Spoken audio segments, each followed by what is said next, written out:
ઉમરાના ઝાડ પર ચડન ઈસુ તઠયન ઈસુ લાહેરીને રાજીવજી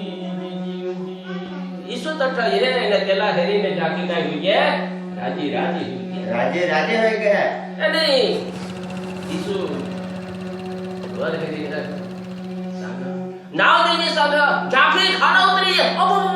પહેલી વખત માં આના એને કિસ્સા કરીને માના નાવ જાન પણ ઈસુ તો તેના નામ જાના એટલે નાવ થી તેલા બોલવના જાકી ખાના ઉતરીએ એની ઘરે જઈને સગા ઓ બાબલાની આઈશ કાય ઈસુ આના તેને ચેલા ના શ્લોક પણ આના એટલે પાડી લય બોતડા બાદ એની એલા આપણે સેવા ચાકરી કરું એને સેવા ચાકરી કરીને તેલા આવકાર કરી દીધા હા માં સ્વીકાર કરા તેરી પણ પ્રભુ ઈસુ માની ખર પવિત્ર પગથ્ય પુણ્ય પ્રગથ્ય માની ખર બહાના આતા ઈસાનો તરી પર બસ એ વંશને બૈનીસ આતામાં દિશા તિસા રૂલા નહીં એ વંશને બૈનીસ માના અર્ધા ભાગ માં તુમાલા દે એને જેના છત્રી ના હવા તો 1 રૂપિયા 6 રૂપિયા દેવલા તૈયાર હું અને કહેવા કરતા કરું ભલું ઈસા सांगवा पाहिजे फक्त सांगणार नाही तो झाकी घर में के એને માગું 1 રૂપિયાના ચેર ખેતરેલી ના હવા પહેલા દેવલા રાખના અડધા ભાગ ગરીબ સાલા પણ દેવલા નથી કરી દીધા એને તહા ઈસુ સાગર ખરેખર આજ ઝાંખીના તારણ હોઈના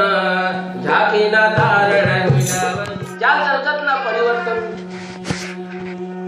બોલીના પરિવર્તન હૃદયના લાગણીના પરિવર્તન સમગ્ર જીવનને તેની પરિવર્તન કરી દીના એને હારી આખા કુટુંબના પરિવર્તન હોઈના અને તઈ દીસું ભગવાન ઈસુની ઝાંખીના ઘરવર અને તેને આખે કુટુંબવર આશીર્વાદ દીદીના મુક્તિના આશીર્વાદ જીવનના આશીર્વાદ કૃપાના આશીર્વાદ હાલેલુયા થોડીક વખત આપલી પણ ઝાંખીની દિશા પાપના બંધનોમાં ટાકાઈ જાય છે વ્યસનના બંધનમાં ટાકાઈ જાય છે પૈસાના લોભના બંધનમાં ટાકાઈ જાય છે નિરાશ હોઈલા નહીં પ્રભુ ઈસુ ટાકાઈને મેનાલા ગવસથી ન ઈસા કરીને ઝાંખીલા ગવસી કાઢના અને એ જ રીતે માલા અને तुम्हाला ही गवसी काढणार हेरात खरा पूर्ण आपला जीवन किस्सा खाता एना भगवान ईसुना अनुभव होईना दहा बाजून आपला जीवन पुरा भेस आहा आपले पदार्थ व्यक्तिगत जीवन आपले पदार्थ कुटुंब जीवन आपले पदार्थ समाज पुरा परिवर्तन हुई की है पुरा भेस हुई की है पुरा भक्ति वाला पुरा प्रार्थना वाला सेवा भाव वाला भूल चूक में माफी देना स्वीकार करना हुई की है आपले भाग्यशाली हाँ हालेलुया